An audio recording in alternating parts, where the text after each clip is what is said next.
Good evening, 10th graders. Good evening, 10th grade parents. Thank you very much, panelists. On an evening such as this, we are very proud in the counseling department to give you this education. This is because we care about you. This is because we want your growth and well-being to be on the trajectory that'll lead you into making good decisions for your family and for yourself. We're grateful to our guest panelists for their expertise. We all know that if we base our decisions in whatever we do, whether it's in subjects, in sports, or for your own well-being, in knowledge that expertise share with us, we're bound to make good decisions. So thank you very much. This is the brainchild of one of our wonderful counselors, Ms. Annie B. Williams, who has her law degree from Columbia University. So I am going to hand it over to her as our moderator, and we hope that this will be a fruitful and engaging evening for all of us. Thank you.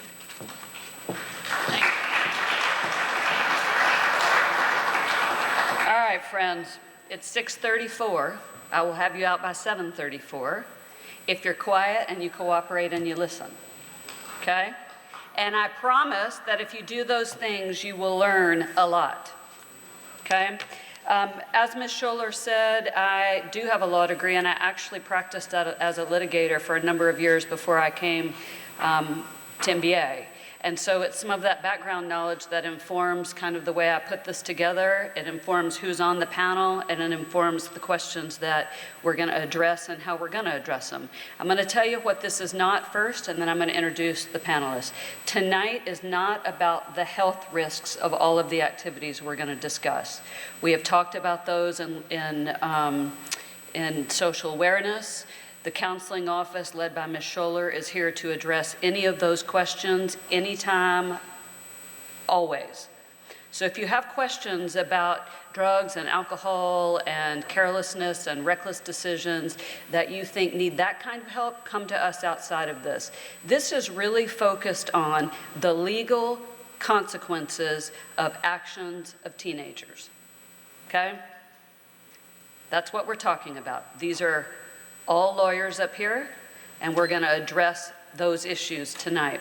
So I want to tell you a little bit about who's here. First, we have Ashley Gold, who is Carter's mother. She is the Chief Executive Officer of Insurers of Tennessee, and in fact, the first female CEO of Insurers of Tennessee. She's also one of my high school classmates from Harpeth Hall. We'll add that. Insurers of Tennessee is a trade association that represents insurance companies, 500 insurance companies around the state. Ashley has practiced in private practice. She knows all kinds of stuff about insurance coverage, and for purposes of tonight, how to negate that insurance coverage. She's a new addition to the panel this year and has some very valuable information to share, particularly with the parents. So I'm glad you are here. Next to her is John Day. John is the founder of the law offices of John Day. He is, and I'm just going to cut to the chase with most of these people, he is probably, I can say this because he's my friend, probably the most knowledgeable civil trial attorney in the state for sure, if not in the Southeast. He's written a number of books. He's one of the most well-respected attorneys in the country, and he has raised a couple of teenagers to adulthood, most importantly for us tonight. And he's here because he shoots straight, and that's something that you all need to hear. He's got a gazillion positive accolades I could say about him, but those are the things that I want you to know tonight. Next to him is Judge Sheila Calloway. We just found out we're exactly the same age, so we've got three of us the same age. Then we got the two old guys, no offense, but Judge Calloway is the juvenile court judge here in Davidson County, so she's the one that oversees all of the issues that come before the court and before the magistrates. She has a background in the legal system for a long time. She's worked as a public defender. She worked as a juvenile court magistrate. She has taught at Vanderbilt Law School, and she's here to tell us what it's like if you get taken down to juvenile and what the potential consequences and the realities of being down there are. Last is General Glenn Funk. He is the District Attorney General for Davidson County for the 20th Judicial District, and he has been in that position since 2014. He's also the father of some MBA alums and has raised those kids to adulthood as well, so he has that background. But he's served both as a public defender, he's served as a private defense attorney, he's served as an assistant district attorney, and he has all of the information about the laws and what breaks the laws, and most importantly for us, what those consequences are potentially within the criminal justice system. I want to start by saying a couple of things. We're going to get some facts out. I need y'all who are whispering to listen. We have two groups represented up here. One are criminal attorneys and one work in the civil justice system. You need to know that your actions, and parents, your actions have potential consequences both in the criminal system, which is where you can get locked up, and in the civil system, which is where you can lose all of your life's earnings. So we have people from both sides of that here today, and we're going to address the consequences in both arenas. There was an article in 2015 that was entitled, "Why Parents of Teens Should Have a Defense Attorney on Speed Dial."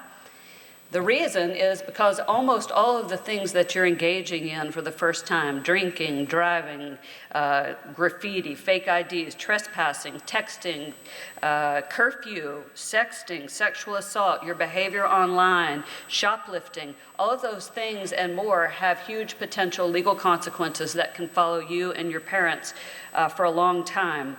About 1 million teens under the age of 18 were arrested in 2017 in the United States. Their parents and they suffered legal consequences. Even if you have a good defense lawyer, you're losing a lot of money to get off and out of trouble. So, a couple more things. We're going to talk about all the potential consequences, and I'm going to go ahead and put it out there. You do not see a police officer up here, and you do not see a defense lawyer up here. That is because everything is gray in reality. But we're going to talk about the potential consequences, and you need to listen because you have no control over which of those consequences come your way if you choose to do something that is reckless or illegal. A couple of things just to get basics out. Everybody knows, you should know that if you have a learner's permit, you have to drive with someone over 21. You should know that you're not allowed to drive you're not allowed to drive between 10 p.m. and 6 a.m. You know we have a graduated licensing system here. If you're 16, you can get your driver's license if you've had your permit for at least 180 days, if you have driven 50 hours behind the wheel, including 10 at night. You are only allowed to have one passenger in your car. Now I'm going to tell you, friends, I've got an almost 16-year-old, and that rule is being broken left and right. Parents, your child is allowed to have one passenger in his car, excluding people over the age of 21. Teens cannot drive between 11 p.m. and 6 a.m. unless accompanied by a parent or a licensed driver over the age of 21. When you get to be 17, you get an unrestricted license. Then there's the curfew. We're going to get these black and white facts out. Curfew in Davidson County, Sunday through Thursday, is 11 p.m. Curfew on Friday and Saturday is midnight between September 1st and May the 31st. In the summer, curfew is midnight between June 1st and August 31st on every day of the week. That is the law. These are not the exceptions, but the defenses, okay? You can be with your parent, obviously. You can be with an adult authorized by your parent to act in your parent's place. You can run an errand for your parent at your parent's direction, but only until 12:30 a.m.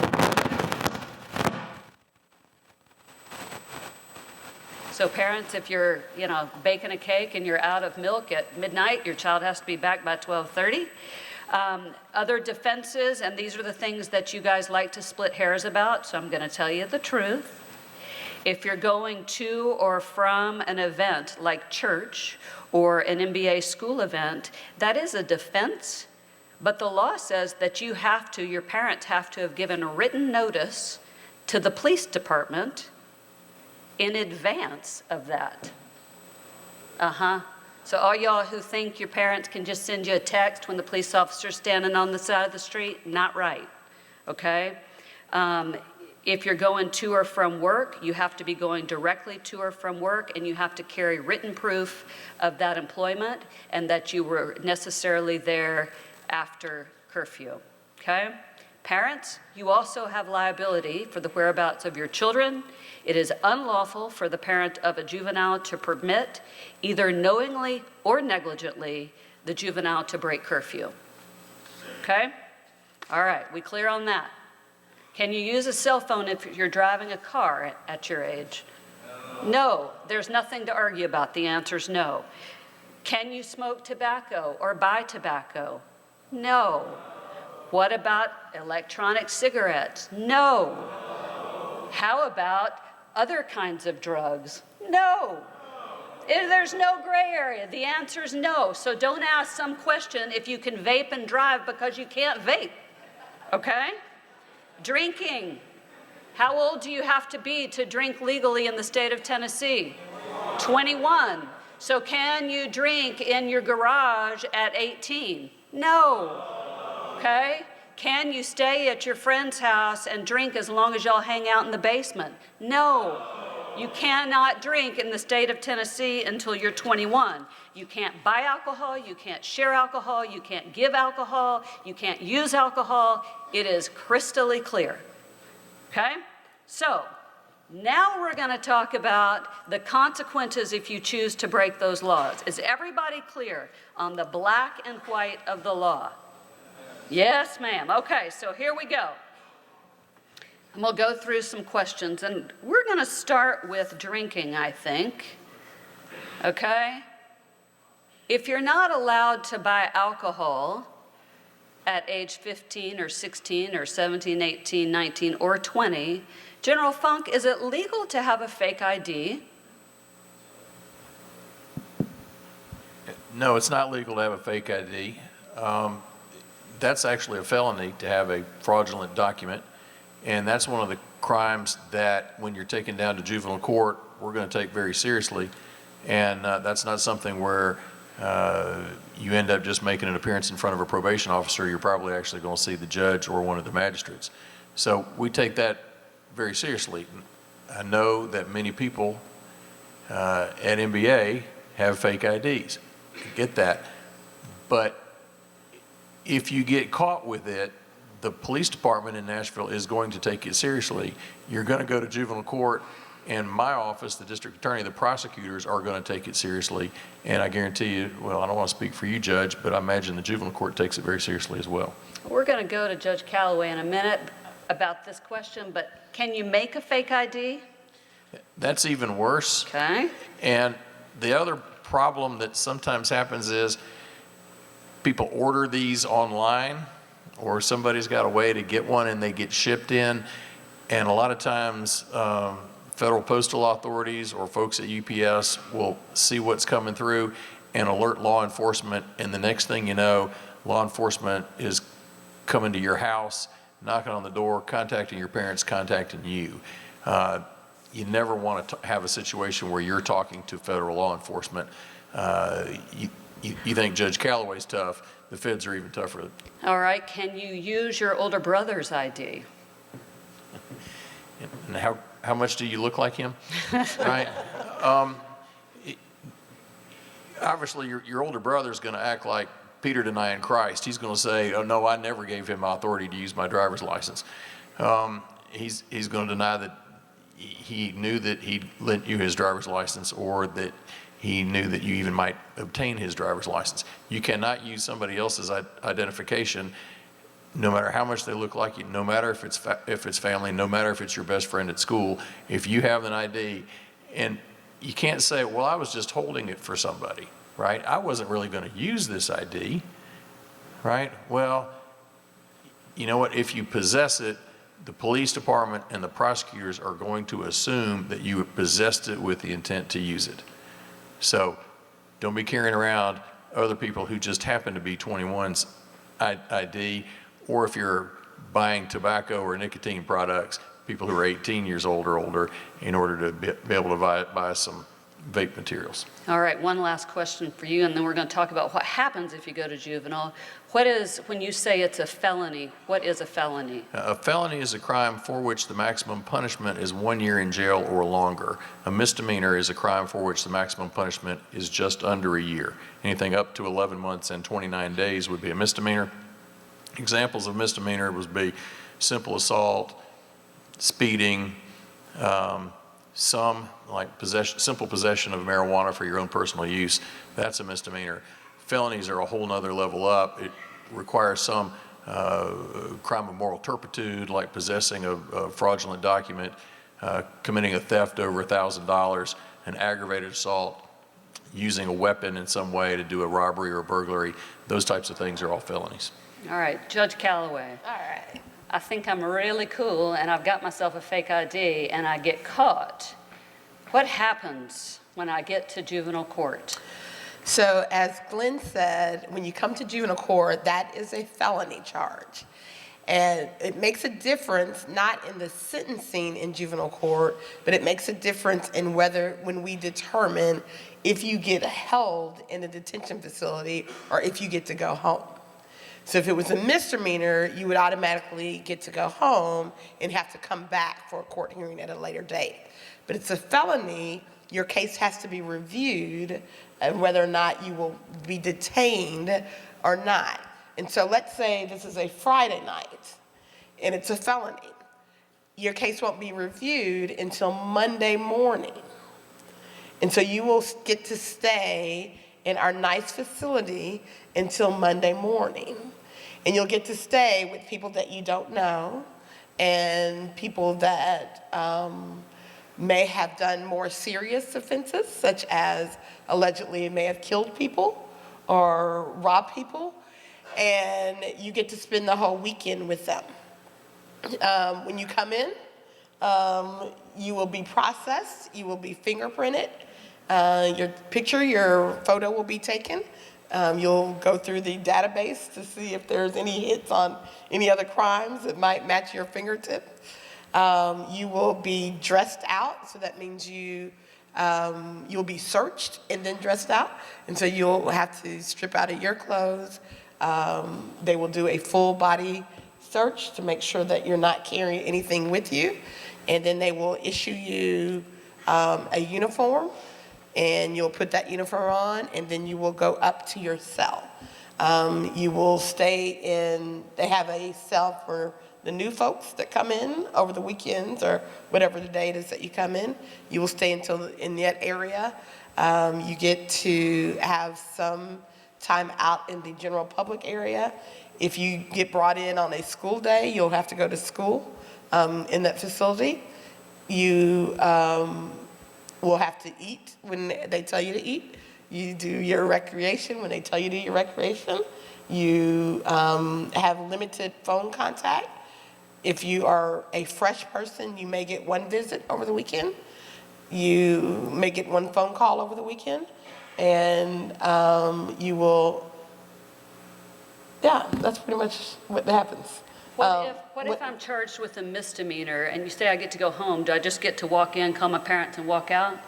No, when you're charged with a misdemeanor, you still go through the same intake process, and you won't get the dress down part. And so you'll stay in the intake area where there's 3 different cells. And so it would depend on how many youth are brought in that evening.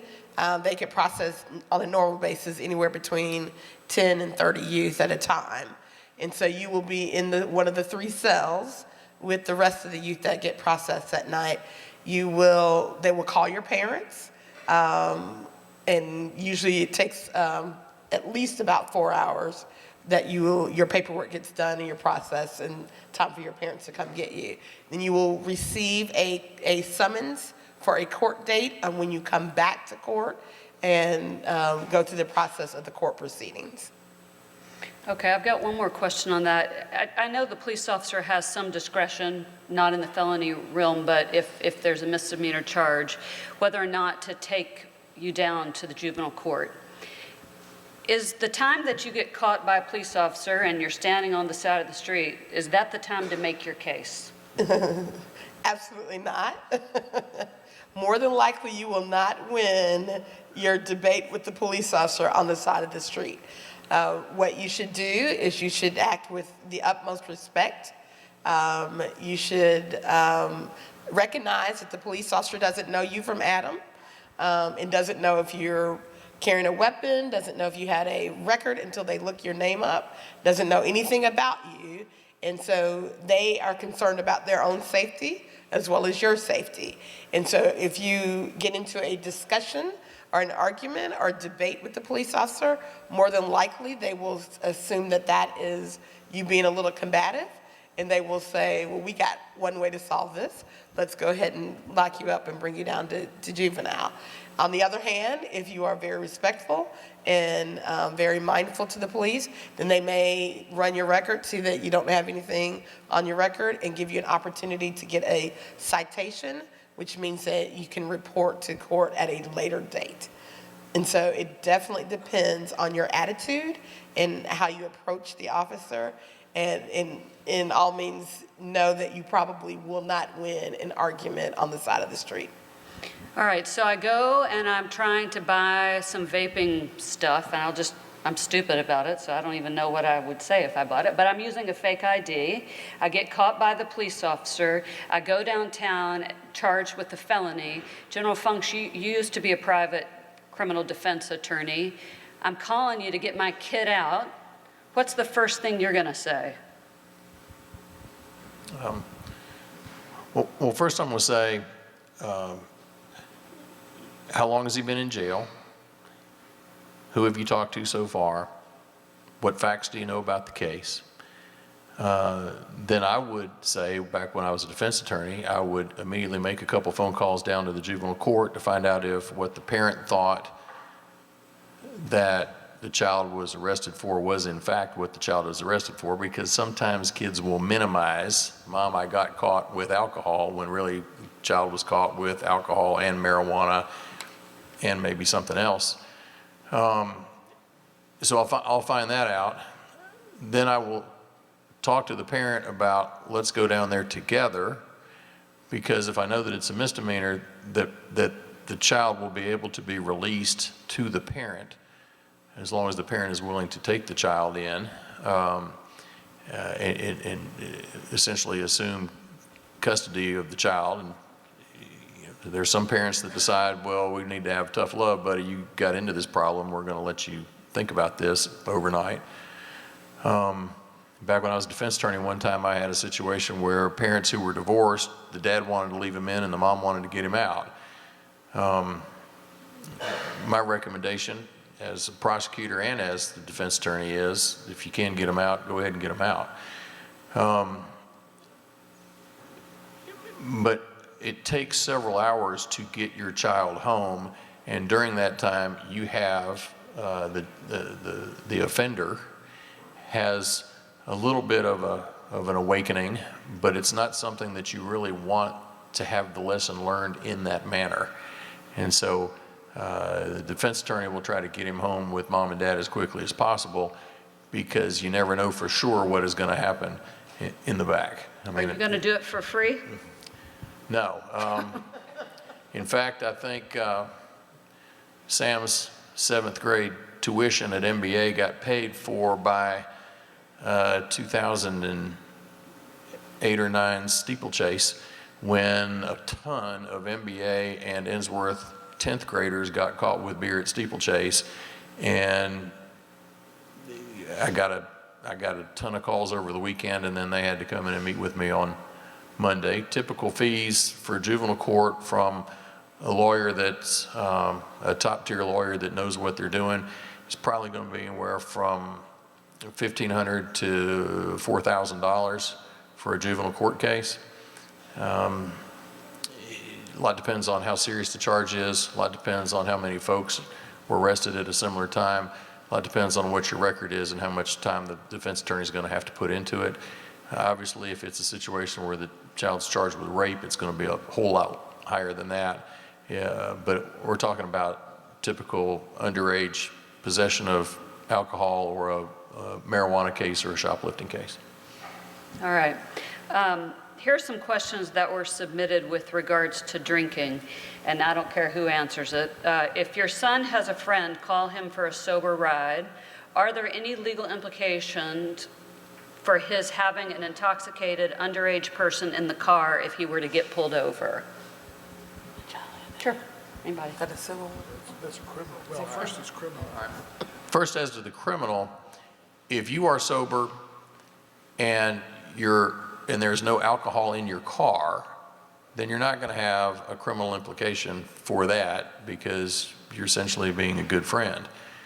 If you've been drinking at all and your friend has had so much to drink that they are very seriously impaired, then it only takes a very little amount of alcohol for you to get a DUI, because DUI for most folks, 21 and over, requires a .08 or higher. But if you're under 21, a DUI is .02, which is less than a beer for folks that are that weigh about 120 to 140 pounds. So real easy to get an underage DUI, and that of course costs you your driver's license. You can't even get a restricted license if you're underage. It creates a criminal record for you. That hurts you with college applications. It hurts you with living your life as somebody who is, 16, 17, 18 years old. Your insurance rates go up and stay up for around 10 years. It hurts you in any number of ways. The collateral consequences of that arrest are high. So, if it's a situation where somebody has been drinking to excess, make sure that you are completely sober, and then there's no problem. I would actually encourage you to be the person that drives the person home.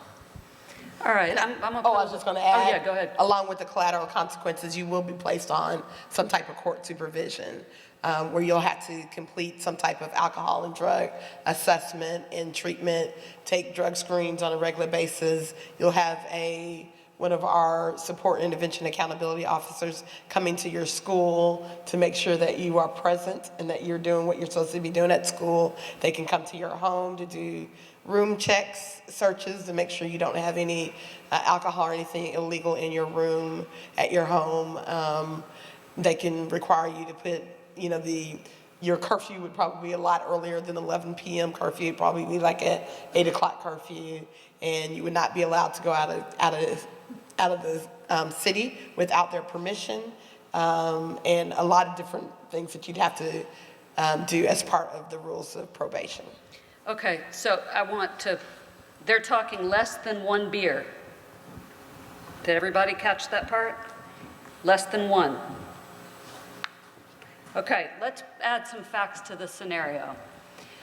Let's say that you have had something to drink, you're in the car, you're driving home because you think you're okay, and you accidentally get in a car wreck. Let's start with the criminal. Let's say that someone's injured in the car wreck. First of all, the DUI carries the sanctions that we've already talked about.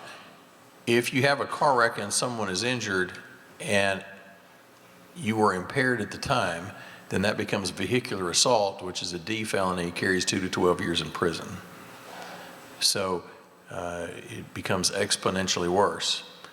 One of the problems is a little bit of alcohol, you might not even realize that your reaction time has slowed down, but it has slowed down. And all of a sudden, a situation that you could have normally handled if you had not been impaired at all by the alcohol, all of a sudden just a little bit of hesitation and you're in that wreck, and then somebody's hurt. And then there's a horrible price to pay at that point.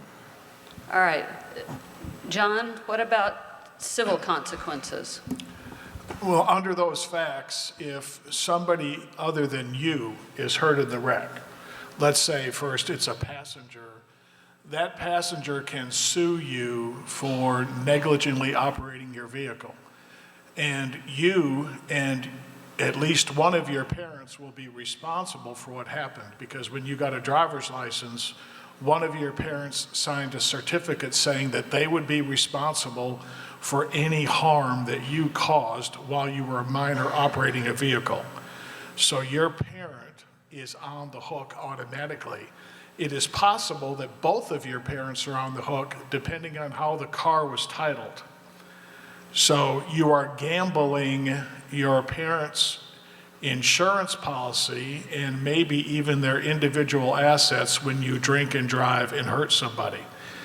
If and that's true even if it's a passenger, and even if it's a friend of yours, and even if they knew you were drinking, you are still at a risk for a lawsuit, because your friend's parents probably aren't going to feel as in tune with that friendship once their loved one is hurt. If you hit somebody else, that is somebody outside of the car that you don't happen to know, you're at even greater risk, right? You're at even greater risk for being responsible for medical bills, for for loss of income, for damages for pain and suffering. And because you're drinking and driving, that is almost always deemed reckless conduct under the law, which means that courts and juries can award what are known as punitive damages that are over and above damages to compensate the person who got hurt, but rather punitive damages are designed to punish people. Those damages are usually not covered by insurance in Tennessee, so if you get hit for them, your parent or parents could get hit for them. John, Okay. let's change the facts and say that unfortunately it was a bad accident and the person died in the other car. Well, I see 6 or 8 cases like this a year, not involving always teenagers, but at least I've got one right now against a 17-year-old and his parents. The responsibility that you have there, civil responsibility for damages, would be damages for medical bills, funeral bills, the damages for the loss of a wage earner in the family to the extent that this person worked and earned money, plus their value of their services, and then the loss of the value of the life of the spouse or the parent or the child, depending on who died. So if you kill somebody's dad, you're responsible for the loss of a loved one, of a parent, and also, if there's a surviving spouse, the loss of the relationship between that husband and wife. It's really, really hard to have a value of a human life be less than $1 million, just to give you an idea. There are some times that there are arguments that some human lives are worth less than that, but if you hit a wage earner, you hit a child and kill them, you hit a mom who's a stay-at-home mom, you're looking at $1 million plus price tag. Ashley, I have insurance. Isn't this what I have it for? Yes and no. So I'm going to digress just briefly because I think it's important from an insurance perspective to make this point. Insurance is not purchased for your average run-of-the-mill fender bender that happens out here at the light. Insurance is purchased for catastrophic claims, like the one that John described. There are cases like this all the time. One I found in researching for this was a $3.5 million jury verdict because the teenage driver, the boy was driving, he was impaired, he'd been drinking, he has an accident, his female passenger was injured and had permanent brain damage. Now, the family had homeowners insurance, they had auto insurance. They even had a $1 million umbrella which sits on top of those 2 underlying policies. But it was a $3.5 million verdict, which means that they had to liquidate their assets. They could potentially have their wages garnished, their savings accounts different things like that that we take for granted, and they're gone. So yes, your homeowners or your auto coverage will pay, but I also want to point out, and I don't know that this was exactly the facts presented, but some policies will exclude, they may cover bodily injury or property damage if you're drinking, but if you have taken an illegal substance, marijuana, cocaine, heroin, the list goes on, they will exclude coverage. And so there will be no coverage for that $3.5 million verdict. Does that include improperly used prescription drugs? Like if you took prescription drugs out of your parents' medicine cabinet? The language I am thinking of specifically has to do with scheduled narcotics and specifically illegal substances. So that's kind of that gray area. Would it be an argument? I think it could be an argument. I mean, obviously, the insurance company is going to look at it that way. But the flip side of it is an argument could be made that they were merely impaired and not by an illegal substance, just an improperly used substance. General Funk, if in the latest scenario where someone actually is killed and you were an impaired driver, what are the potential criminal consequences? Depending on your level of alcohol impairment, it would either be an 8 to 30-year sentence or a 15 to 60-year sentence. If it's impairment by other substances, it is an 8 to 30-year sentence. So that's a crime where you don't just go to jail, you go to the penitentiary. And that's, jail's no place that anybody ever wants to be, but penitentiary is really someplace you don't want to be. And you're there for so long that you come out a very, very different person than you were when you came in. All right, let's simplify the facts a little and add a fact. So here's the scenario. You are an impaired driver and you get a wreck on the way home and injure someone. Let's talk about where you got the alcohol. Let's say first that you had been at, that one of your classmates, also an underage person, provided the alcohol. Is there any criminal or civil liability facing the minor who provided the alcohol or his parents? So for criminally, yes. Any minor that possesses alcohol is going to could potentially face criminal charges for that. It's a crime for anybody under 21 to possess it. You know, and it will also depend on the evidence that's presented and how that comes apart. But both of them could definitely end up in juvenile court trying to explain, going through the process of a court hearing, hiring an attorney, trying to explain how it is that that person was impaired or how they got the alcohol. So there's definitely criminal implications. John?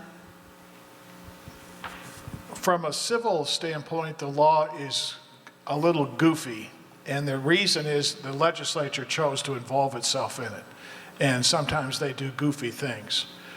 Until 1988 or 1989, you could get in trouble for, civilly, you could be sued for furnishing a minor with alcohol, even if you were a minor.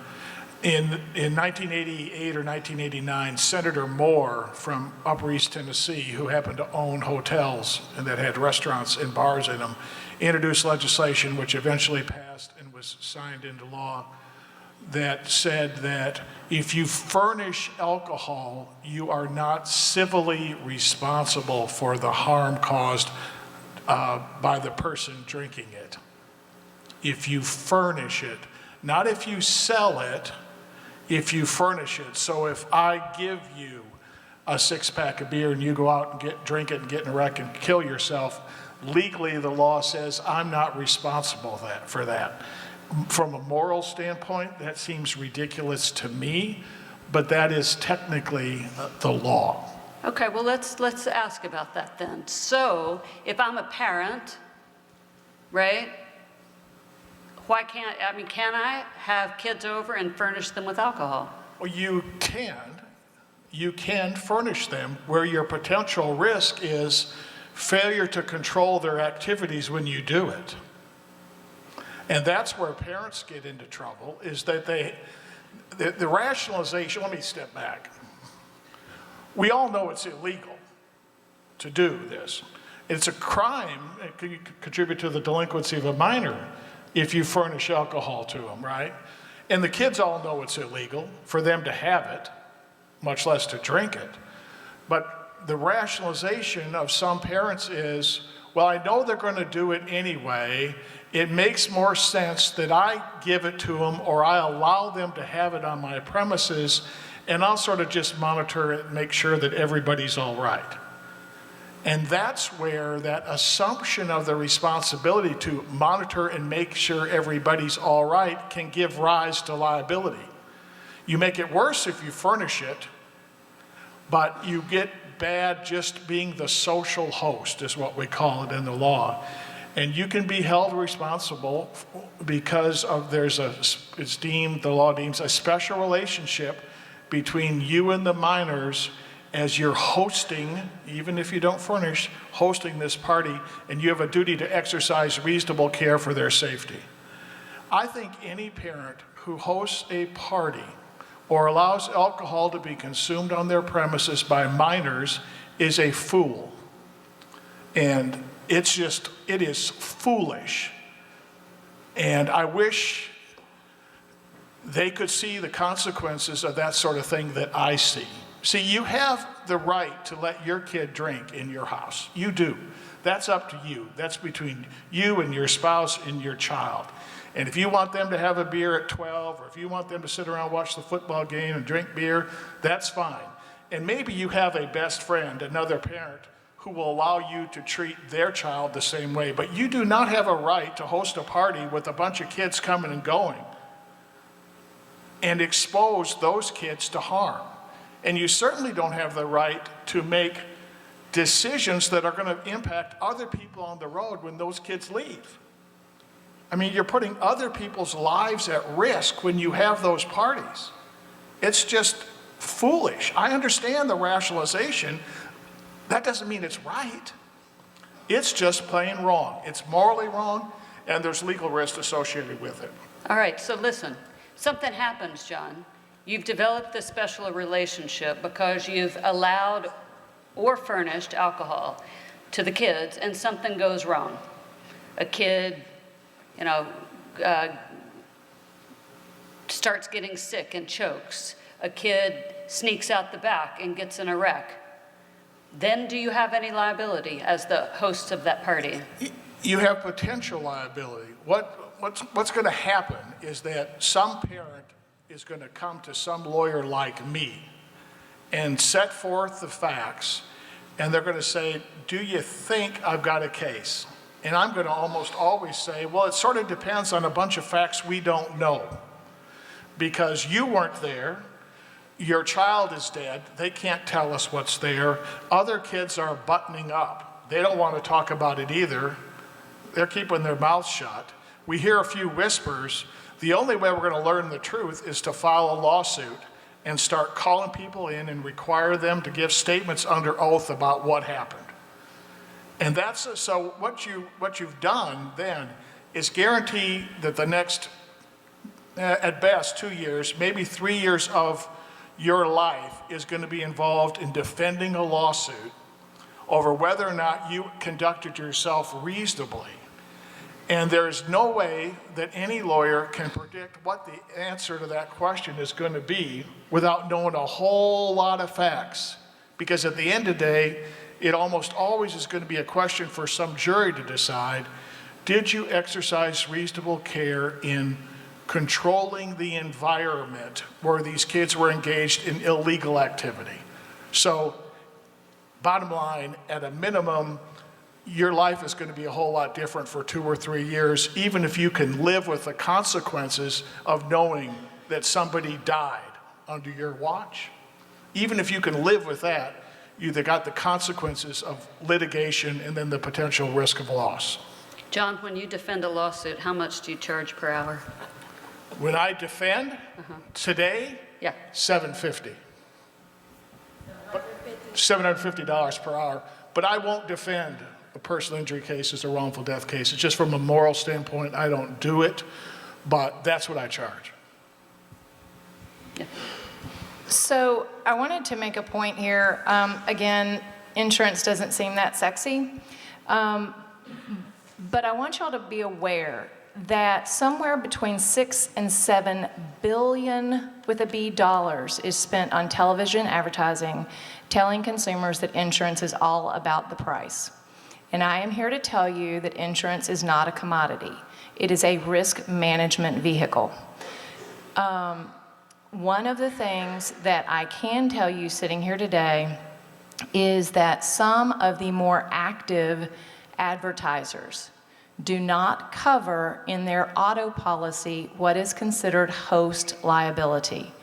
And that's what, whether you're serving to a minor or potentially an adult guest, that's where most coverage comes from if someone leaves your house and is involved in an automobile accident and injures someone else. Your personal auto policy is what is going to defend you and pay up to the limits, potentially if there is a verdict against you. But again, if you buy a policy because you can save 15% or more on car insurance, or because you like the lizard, or Flo, you need to make sure that you understand what your policy covers and what it doesn't. And guys, I know that y'all are a long way from buying your own auto insurance or homeowner's insurance, but you need to keep in mind that as that becomes your responsibility, you too need to know what your policies cover. Ask the questions of your agents until you get sufficient answers, because it can make the difference in you being defended and or potentially having to pay $750 per hour out of pocket. Judge Callaway, did you have something to add? So I wanted to put a different spin on the consequences of what you were talking about. And, first and foremost, furnishing is a crime. It is contributing to the delinquency of a minor, and you can get in trouble for that. Another flip side of that people don't necessarily recognize is if the police know, they have an obligation to report that to the Department of Children's Services, because that is risky behavior where potentially you could lose custody of your child if it were to come to a juvenile court and we were to hear that you were irresponsibly, or in our opinion, illegally, or what it is known, furnishing your child or someone else's child with alcohol. That is, because it's a crime, that is one of the factors I could use in determining whether or not you should maintain custody of your child. So the Department of Children's Services could do a petition to say that this parent that the child is neglected and dependent because of the parent's criminal behaviors, and I can make a determination that because of your behaviors that you should not have custody of your child. All right, so guys, you don't have to raise your hand, but I'm going to set a scenario. I'm a parent, I want my kids' friends to come to my house. I've got this awesome basement. We've got our Xbox and our multiple screens and all that stuff. It's the cool place to hang out. And I'm pretty sure, although I've never been down there, that kids have been doing things like drinking down there in the past. Do I have any responsibility to go down there and check? Or is it okay if I just turn a blind eye? And if I turn a blind eye, do I have any potential liability if I didn't furnish the alcohol? So on that fact pattern, you're talking about in your own basement? In my own basement, All right. Kids have brought in some alcohol. I didn't give it to them. I've never seen it, but I've got a pretty good idea that's what's going down down there and, you know, something happens. On a criminal charge, the question is, did you contribute to the delinquency of the minor? And willful blindness is not a defense. If you know about it, or you really knew about it, but you tried to not know about it, but you really knew about it, then that willful blindness is not a defense. Now, if you went out of town and you trusted your 16-year-old to stay at home by themselves, right? It's kind of willful blindness because you got to expect he's going to have a party while you're gone, right? But that's not really something that you're going to end up getting charged with. Now, you could end up with some civil liability.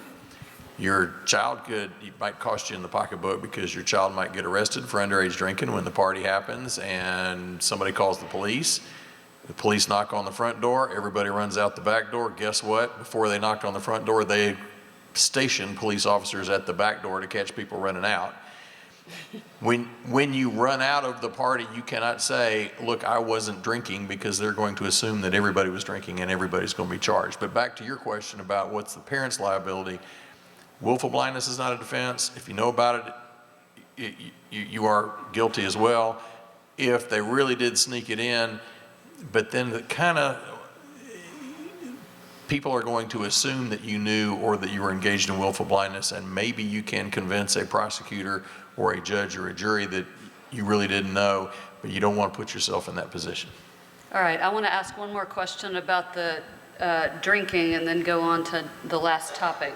What if a kid shows up at my house and he's intoxicated? He's not my child. What's the best course of action for me at that point? I want to help the kid, but I don't want to assume any unreasonable risks. What should I do? You have virtually zero risk of civil liability if you help the child. Either get them home, get them to the emergency room, depending on what the circumstances are. The law says under those circumstances, you're acting as a good Samaritan. You can't be held liable civilly, because you can't be sued for a simple mistake. You can only be sued for gross negligence. So if you do what most of us would do under that circumstance, and simply take them home or take them to the emergency room, you don't have hardly, I mean, the risk is minuscule. Do you have to do anything at all? Is there responsibility if you just close the door and let them lay on the steps? There might not be, to tell you the truth. Believe it or not, the law says that in ordinary circumstances, absent a special relationship, you don't have an affirmative duty to help your fellow man. You can be standing on the street corner and see somebody hit by a car, and legally, unless you've got a special relationship with them, you can let them die. Even if you're an expert in first aid, even if you could have saved them, even if 12 bishops say you could have saved them, you can let them die and you have no civil responsibility for it. Whether you could pass the pillow test if you did that, that is, could you go home that night and go to sleep knowing that you let somebody die? That would be troublesome for me. My guess is it would be troublesome for everybody in this room. So I would forget about legal responsibility here and just do the right thing. And the law recognizes that when you do the right thing, the Good Samaritan law protects you from an innocent mistake. All right, I was at the Herbeth Hall version of this a few weeks ago, and this question came up, and this is really for John, I think. I want to host a party for my kid and his friends. I want to allow them to do whatever it is they're going to do. But I want to protect myself. Is it wise to get them to sign waivers of liability?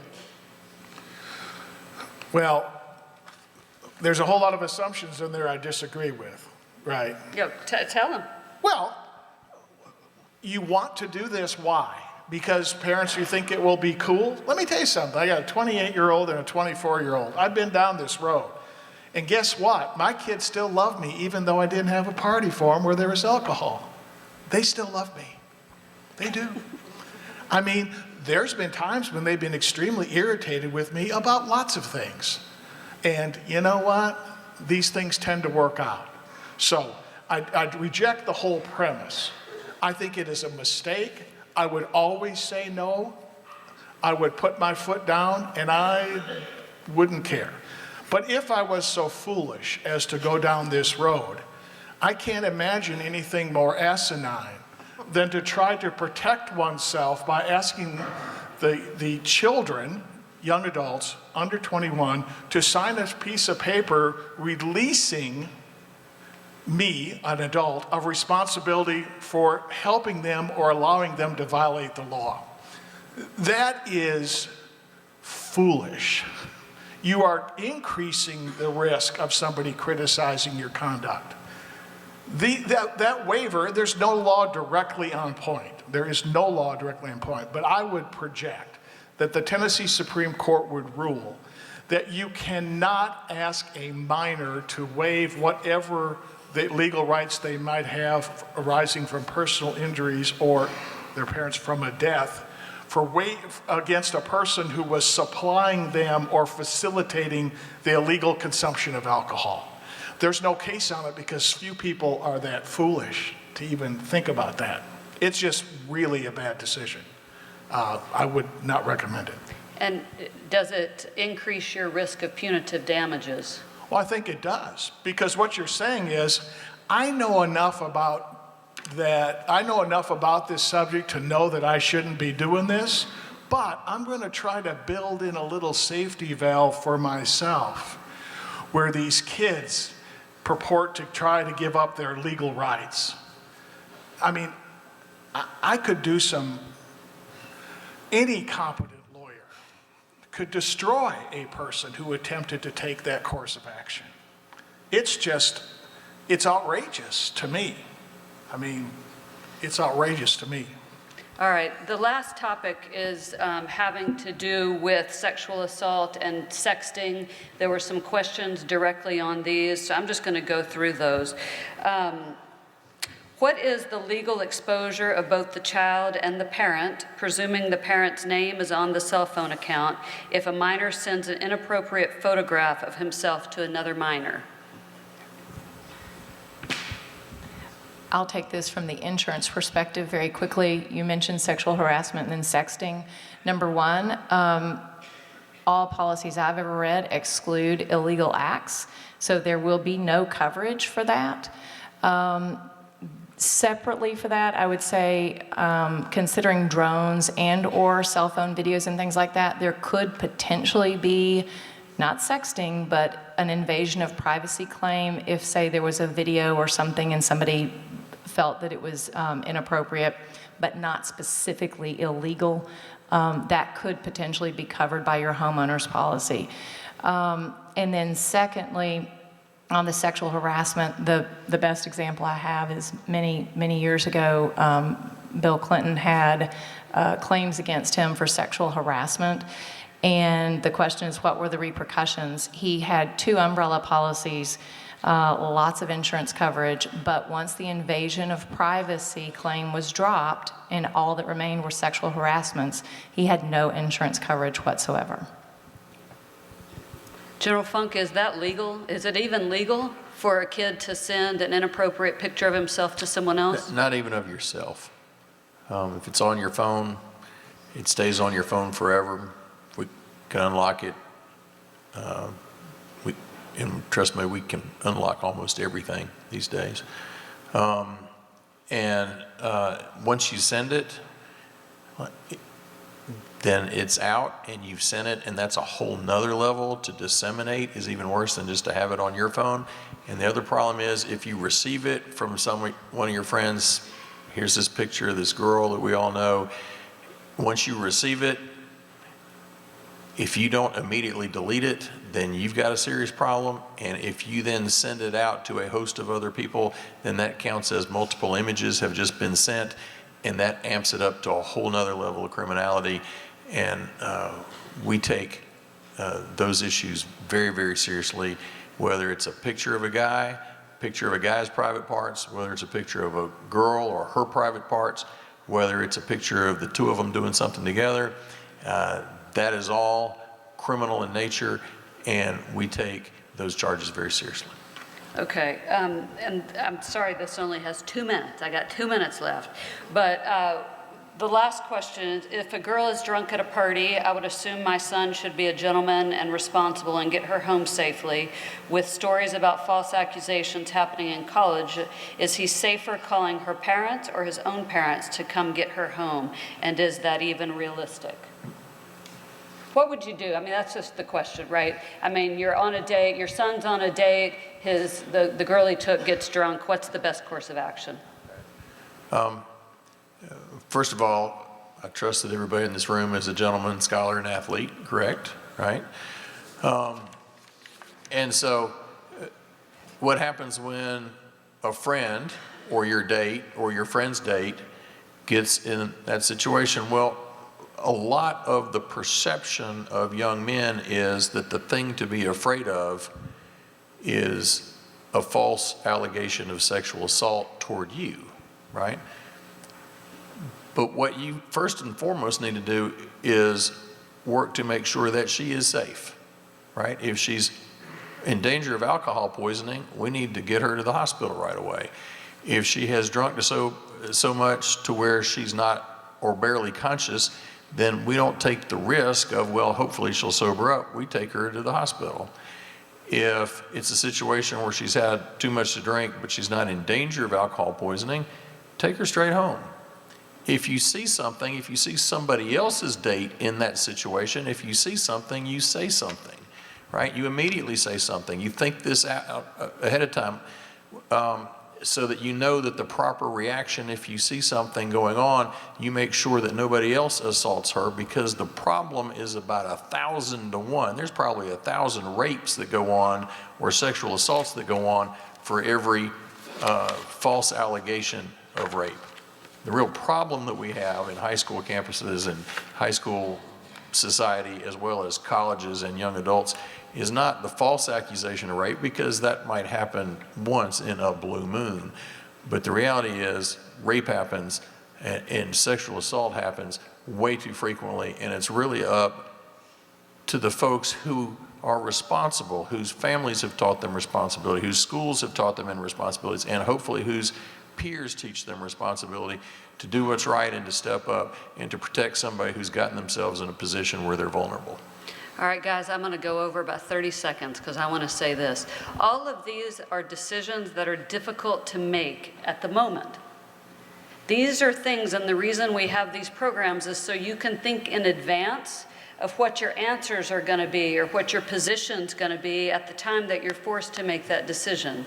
Do not wait until you're at a party where things are going on that you feel uncomfortable with to make the call.